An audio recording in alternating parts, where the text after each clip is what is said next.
how Princess Katherine beat Prince William over the weekend, plus new Meghan Markle divorce theories and a podcast.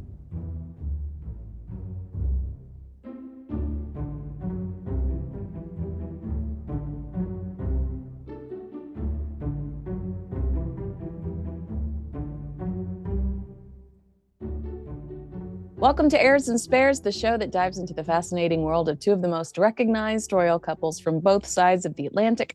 I'm Kinsey Schofield, and royal commentator and author Duncan Larcombe is here to help us unpack the latest with the former FAB Four. Duncan, before we started recording, I saw the most gorgeous pictures of the Princess of Wales celebrating St. Patrick's Day. It's nice to see her. First of all, I tried not to comment at all on her physically when we knew she was sick because I thought that was in poor taste. But she is looking good these days. She's back to full swing, isn't she? And it's funny, she was for St. Patrick's Day, she goes and visits the Irish Guards. And I can remember many moons ago when she did that. This was the perfect Kate. She's never put a foot wrong, but she put her high heel shoe into a drain and got it stuck. And that's when we say that's the only time she's ever put a foot wrong. Was literally. On that. So it's an anniversary for her. That's so sweet. Well, it was nice to see her beaming from ear to ear. I mean, there was so much speculation around how much we would see of the Princess of Wales this year. I can't remember that word that they kept using. It was something like gradual, but I don't think it was gradual. But there was some word that they kept using to try to manage our expectations when it came to how much we would see Katherine. I've been pleasantly surprised at the amount that I've seen her so far this year. And based on the way that they were trying to manage our expectations, I don't know if I just ignorantly assumed that she wanted to spend more time at home and wanted more time to process the last year of her life. But she looks so genuinely happy to be out and about and to be engaging with people. And this doesn't feel like a job for her. I think that this is what she was born to do. Yeah, and I think the other thing to remember, of course, is after going through that last year's ordeal, the public love her even more. I mean, she was popular before the cancer scare, but I think, you know, what happened to her last year just melted people's hearts, and she went up and up in the opinion polls, and she's riding a crest of a wave. That's like you say. I'm going to be so naughty right now and say what an incredible rise she's had in popularity. Yes, but it definitely felt like certain members of the royal family were trying to sabotage her in the lead up to, unfortunately, her cancer news, and today where she is truly the people's princess. When we saw Omid Scobie release Endgame, and the translation that released certain names and accusations that, were those swept under the rug so quickly because just nobody was buying them? I really feel like he lost a bit of credibility in under those circumstances. I think what we've seen in naked detail has been this transatlantic popularity contest that was sparked by Harry and Meghan. They were responsible for it, rightly or wrongly. Wrongly. They've come out of it very badly. And I think also, Kinsey, it's the way that Kate and her advisors made a very clear decision just to say nothing, not to rise to the bait, not to go tit for tat. And I think that's given her an air of dignity, perhaps, which she didn't have before. And it's from a PR strategy point of view, it's just worked wonders for her. And we're seeing that now, as you rightfully say. She's riding that crest of a wave. She's out and about. She's enjoying what she's doing. She's clearly glad to be back. And the public just are lapping it up. Yeah, I agree that Harry and Meghan started this really unnecessary tug of war because I never in my life do I pit Katherine and Meghan against each other on purpose. It's just, it's not where I immediately go mentally. Yeah. And never in my life was I curious about personal text messages between the two women. For Harry to include that in Spare, that was Mm. a vicious dig. That was that was again like my idea when I say I felt like the Sussexes were trying to sabotage Prince William and Catherine. That's the kind of example I would give you if you asked me to go further. Like I would say, why Yeah. would you include personal text messages between the future queen and a reality star? In your book, I can't fathom why you would do that. And then the Omid Scobie thing. I mean, there's just a million examples I could give to where it felt like such a personal attack. When the royals, as soon as Harry and Meghan left, it felt like they waved the white flag and were like, go try it, do whatever you want to do, Mm. go be reality stars, write your books, do whatever it is you want to do.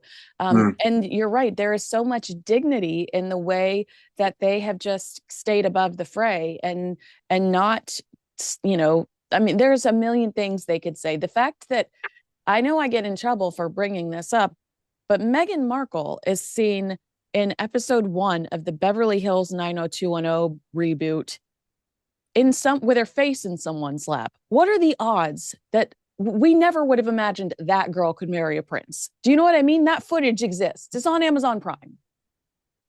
Well, yeah, and I think what Harry and Meghan have done really is reduce or try to reduce the royal family to this sort of Jerry Springer type sort of um, scandal hit, and they they quite clearly accused Kate of being the one that made Meghan cry in the run up to the wedding in 2018, and it just didn't work. Yeah.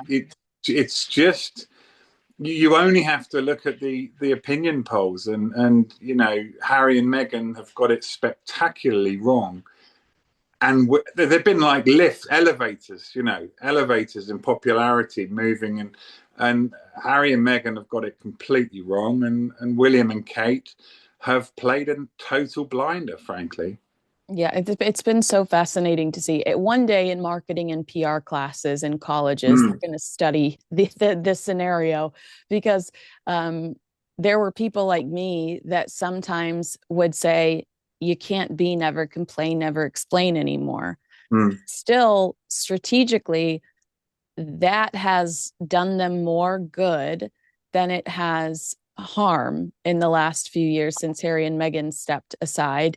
And I saw an interesting article, and I wish I could remember, perhaps it was the Daily Mail or it was Newsweek or the Daily Beast, where somebody was talking about how strict Meghan's new show is, just how overly produced it is, how canned it is, how, inauthentic is the word we continuously use, but how they're basically and only talking to People magazine repeatedly. I don't know if you saw the article today, but Meghan was talking to People magazine about how normal she was, to Yeah. react to the backlash to the show, that she's just can't relate. She's unrelatable. And she wanted us to know that she actually talked to a stranger in yoga class. And that's supposed to like justify that Meghan's is not an alien. But Yeah. they were talking If about you have to if you have to tell someone that you're normal, you're probably not. yeah, exactly. But in this article, they were talking about everything is so structured and highly produced and dictated so strictly by Harry and Meghan that it's no different than what the palace does with the royal family. They're just doing it worse. They're just not doing it very well. Well, I've said this before, and forgive me for being boring and repeating myself, but the difference between William and Kate and Harry and Meghan is that the way that they're conducting themselves is when you are a royal, you make it about the people you meet. You make it about the organizations that you're representing, shedding light on it. You don't make it about you. And how badly wrong does Meghan get it when it's all about Meghan? It's all about, and it's just it's common sense, and yet they don't seem to have any. Yeah. Yes, I thought about that on International Women's Day when people were worried because the royal family didn't include a picture of Catherine in a carousel. I said, I don't think Catherine would want to be included because Catherine on the same day was spotlighting a victim of cancer that lost her life. I think that Catherine would want to be like, focus on this. Absolutely right. It's what they do. It's what the Queen did so well, and the Queen died the most popular monarch this country's ever seen. She just made it about other people, not about herself. Okay, I don't know anything about rugby. So talk to me about this rivalry between Prince William and the Princess of Wales and how she Well, came out on top over the weekend. I think that in general, these two are very competitive with each other, which is very cute to witness. Was this an intense weekend for them? well, I can reveal to you that actually, like many things, don't want to sound like a broken record here, but it's actually Prince Harry's fault because Prince Harry was all things England and he was patron of the England Rugby Football Union. And William, as the Prince of Wales, or the future Prince of Wales as he was then, adopted Wales as his team. And then when Harry stepped out of the picture, poor old Kate had to pick up the mantle of the England supporter. Oh, no. So you know, all bad things seem to point to poor old Harry. But yeah, they are patrons of. I mean, Kinsey, it's difficult to describe this perhaps, but the rivalry between Wales and England in rugby is just phenomenal. The Welsh famously don't care who beats them as long as they beat the English. There's even a song. There's a song by a Welsh band saying, as long as we beat the English. And that's talking about rugby. So it really is a rivalry. And I played a lot of my rugby in Wales, and I used to have to put on a Scottish accent because I couldn't bear to let them know that I was English, or they'd pan my head in. Oh, God. Um, so you know, it was fun to watch. But yes, this is friendly rivalry between the two of them. I think William secretly is also quite fond of England when they do well. Yeah, He certainly was when they won the World Cup in 2003. I don't remember him having any leaks in his pocket and doing Welsh things then. So, that's yeah, funny. lots of fun and games this weekend. It's nice to see them so carefree, and it's also nice that there are certain things that they are genuinely passionate about, and to get to see them in their element where you do we talk about a lack of authenticity with the others, but there is such authenticity that bleeds through this couple when anything sporting related. I mean, it's I guess there are other moments too when Prince William's smile in the Taylor Swift selfie is like the most genuine smile I've ever seen in my entire life. And I don't know if it's as much about Taylor Swift as it's about knowing you're making your children's dreams come true in that exact Yeah, moment. But it's so much fun to see people that are typically so poised and so delicate and well put together and um, just sweet. They're just typically very sweet and polite, kind of cut loose every once in a while. yeah. Those are precious moments, and of course the public lap it up. You know, it's yeah. I almost feel like a broken record saying, you know, the public love William and Kate. Public love William No, and Kate. let's just say it all the But they time. It's do. true. They do. They do, and you know, I think many a Welsh fan, rugby Welsh fan, would have probably thought it was quite amusing that William and Kate were in their own little personal family rivalry. And unfortunately, I mean, I'm English. Um, Unfortunately, England absolutely hammered Wales and got the biggest win over them in their history. So, bragging rights went to Kate for sure this time.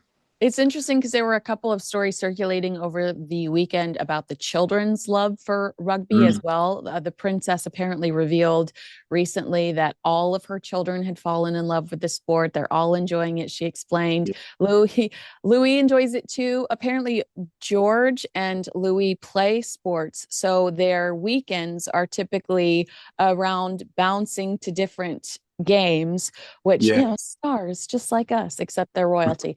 Let's head over to my side of the pond to discuss the launch of Meghan Markle's new podcast.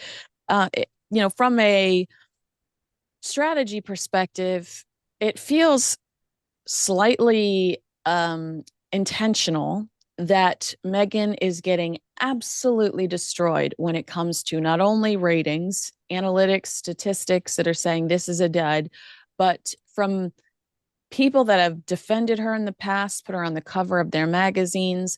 Mm. Um, they're taking the piss. Is that what you guys say? Out of the new show? Is that what you That's say? a rude word in this country, but that's okay. That's okay.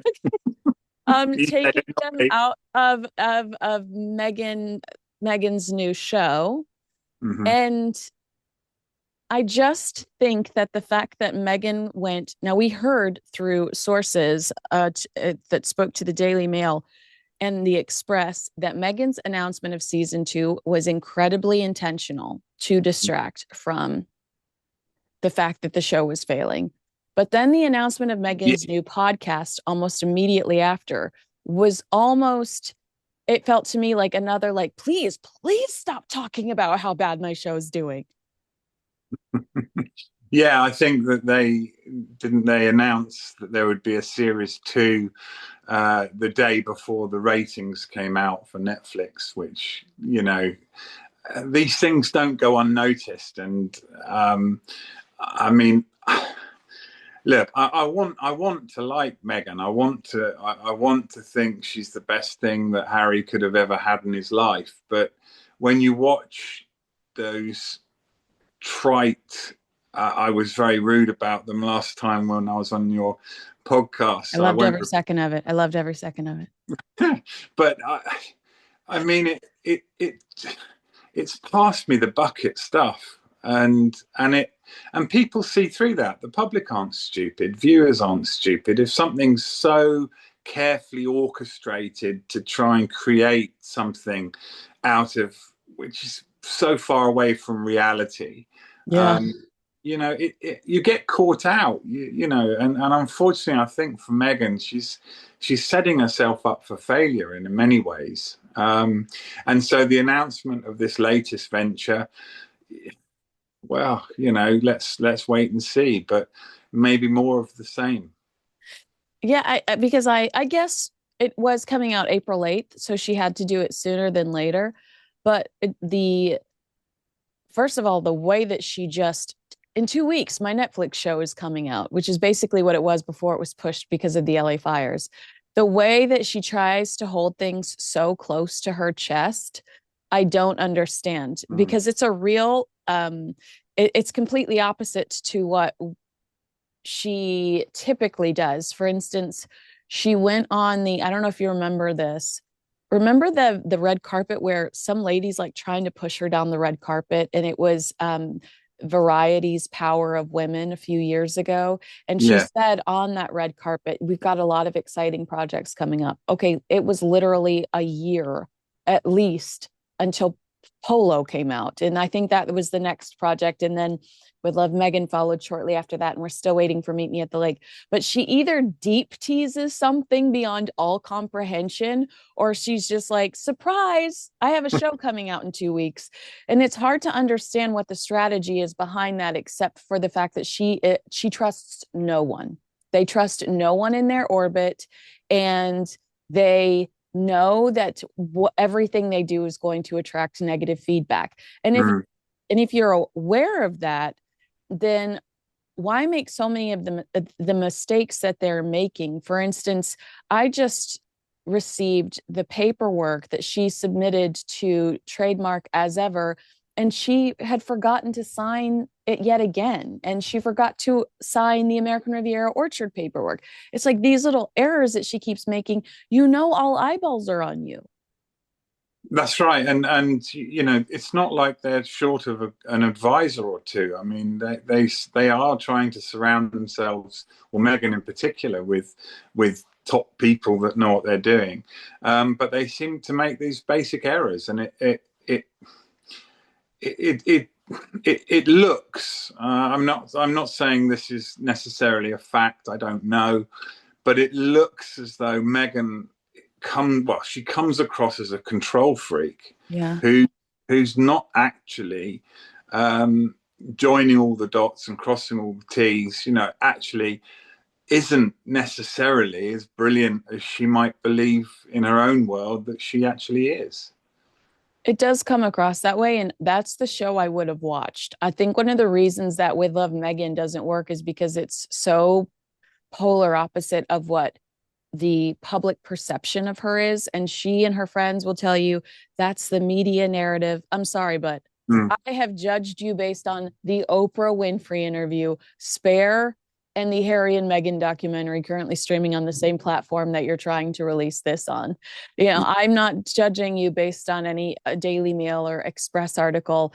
Although I will quote the Hollywood Reporter and Variety article like it's the Bible. But it does feel like had she leaned into the nasty girl persona a little more and made it a joke, I think it would be easier for people to tolerate. But coming across as this Mother Teresa that just wants to feed you peanut butter pretzels is a real hard pill to swallow. It is. It's like George W. Bush and his pretzel. I mean, it's just not. It doesn't, for me. It doesn't work, and I try so hard not to be cynical, and I know you do as well. But it doesn't fool the public. It really, it ultimately the public will vote with their feet. And after, I think they called it rubbernecking viewing, where people were sort of watching this because a lot of people were panning it and they wanted to see what all the fuss was about. Once that's all gone, what's Meghan got left to offer? She's trying to. Let me ask you about the podcast. I felt like this was ludicrous because, Confessions of a Female Founder, analytically, there's no proof that she made a significant revenue off the TIG. We feel like she financed the TIG through the money she was making from Suits. Yeah. So what does she have to offer in that arena other than using, and I don't mean that in a nasty way. I mean it in just a general way, utilizing the information she's receiving from these real female founders to try to elevate herself. Well, one thing you can bet your house on is she'll tell us. That is so true.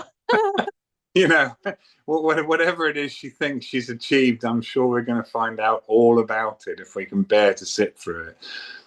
Well, you're going to have to, because we're going to be talking about it. So I hate to break it to you, but that's something that's going to have to happen. That's another issue I had. And I think we had this conversation last week about how she's standing in the kitchen with Mindy Kaling, who's accomplished so much. Why didn't she ask any questions about Mindy Kaling?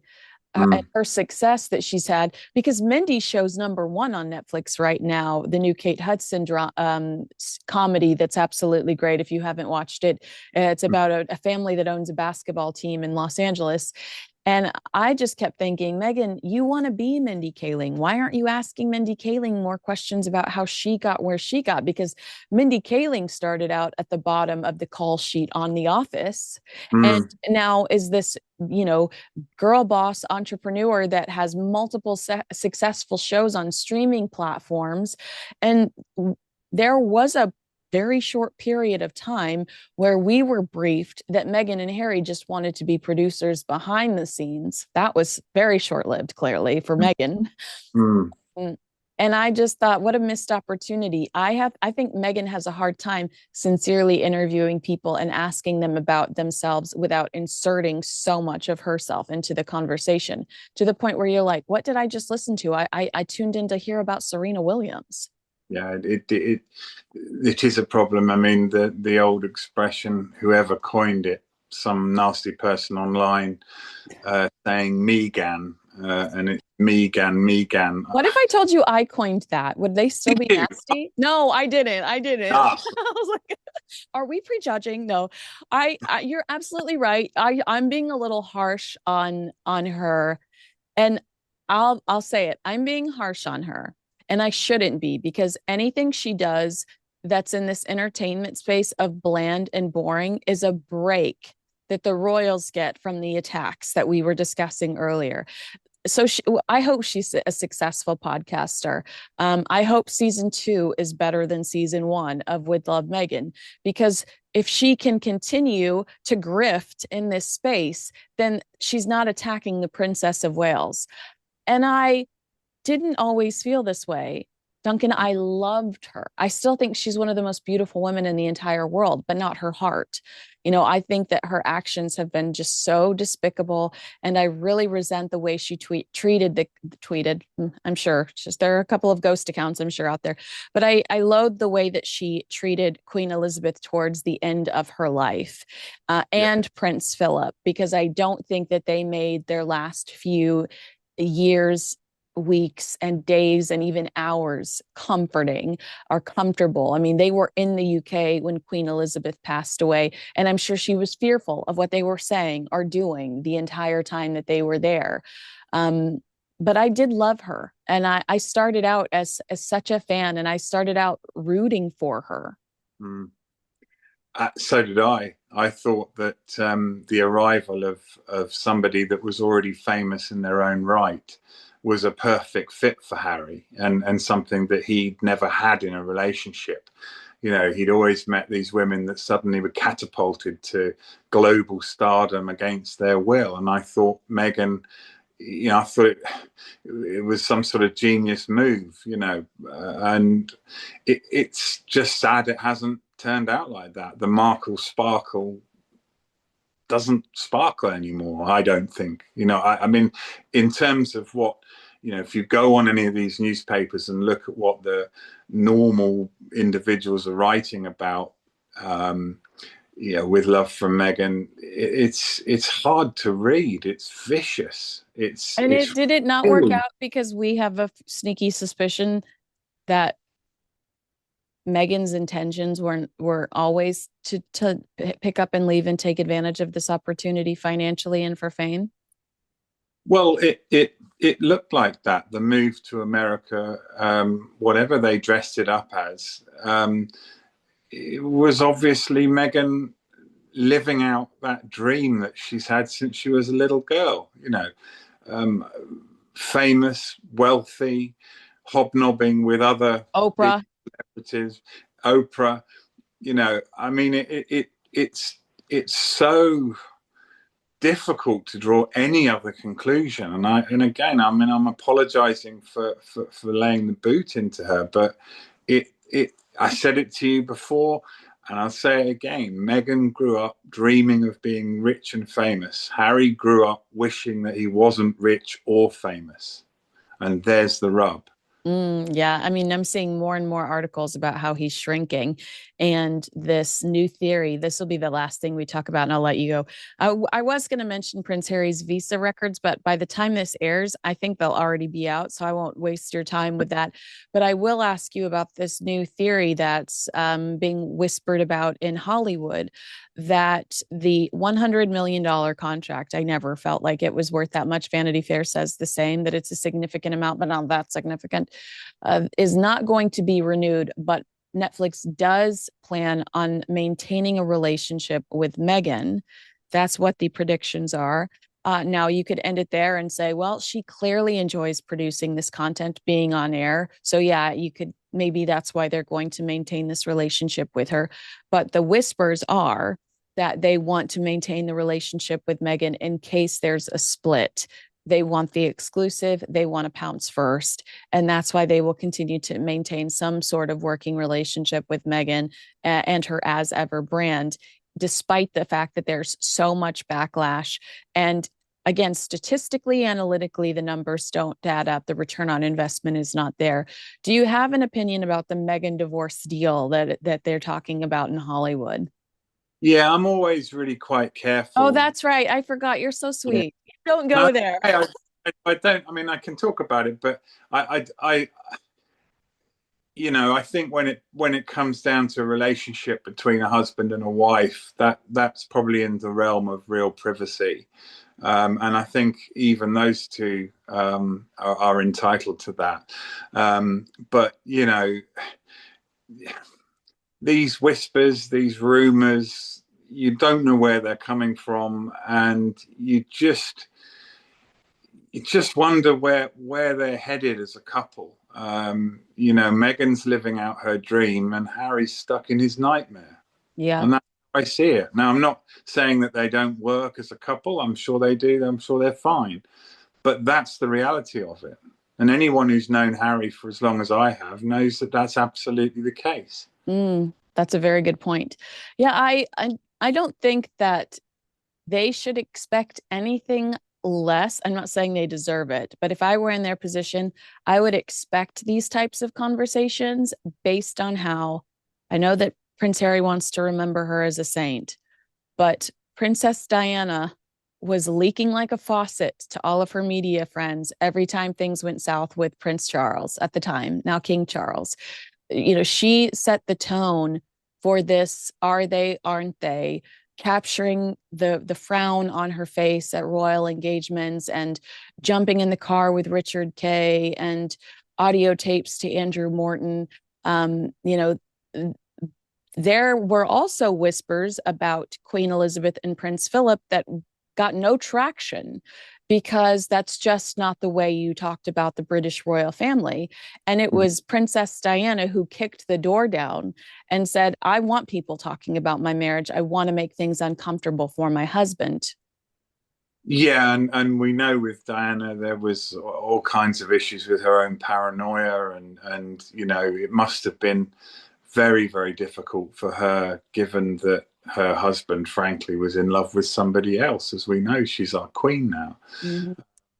But yeah, I mean the dangers of royal marriages hitting the buffers, and things can go spectacularly wrong, very, very public, and do a lot of damage and harm along the way. And I've no. that's why Prince Harry should have been more careful with the person he chose to marry. I know you're not going to go there because you're a good Yeah. person. I can see it in your eyes. But I just feel like, look, if you assess how truly bad things can be, you don't want somebody that's capable of being as vindictive as Harry and Meghan have been. And I don't think that these are original ideas that Prince Harry came up with on his own. Prince Harry didn't take Meghan Markle's cell phone against her will and type out word for word text exchanges between Meghan and Kate for the book Spare. Somebody offered him that intel, and he took it gladly. I just don't think that Prince Harry, unless he inherited more of Princess Diana than I'm aware of, which is, could be possible. I don't think he's naturally that bitter and vindictive. I feel like he was inspired to lash out at his family in the way that he did. And you learn a lot about somebody when you're in that position. I hear a lot that he's fearful of her. I would be if I went through Megxit with her and I saw some of the concepts that came out of her mouth, allegedly. Well, and look at the facts. She's estranged from her family apart from her mother. And after a few years of marriage, in fact, not very many years of marriage at all, Harry is now estranged from almost his entire family. Those are facts, those. Harry was a very, very popular prince. He was adored by the public. And now the public just think he's an idiot. I mean, I know that's probably get me in trouble saying that, but No. I genuinely, people say to me, "What's happened to Harry? Why is he doing this? What on earth's going on?" So yeah, divorce rumors are probably very premature, and let's hope they never come to fruition. But if the likes of Netflix are trying to line up a sweetener offer for Meghan to tell her story, well, it's, we've seen when royal marriages go wrong and it never ends well. Yeah, I think Oprah got the Fergie exclusive or something. I know that Fergie went straight to Oprah Winfrey and had plenty of opportunities there between reality shows and sit down interviews. So we already know that Oprah's waiting in the wings as well. I suspect. Agree with us, disagree with us, let us know in the comments below. Make sure you like, subscribe, and share this video with a friend. Duncan, it's been so much fun to talk to you. I'm sorry that I got catty a couple of times. I apologize. Okay, Kinsey, you were. All right, you're going to be with me for the next couple of weeks, right? I saw that we're tag teaming for a little bit. Is that cool with you?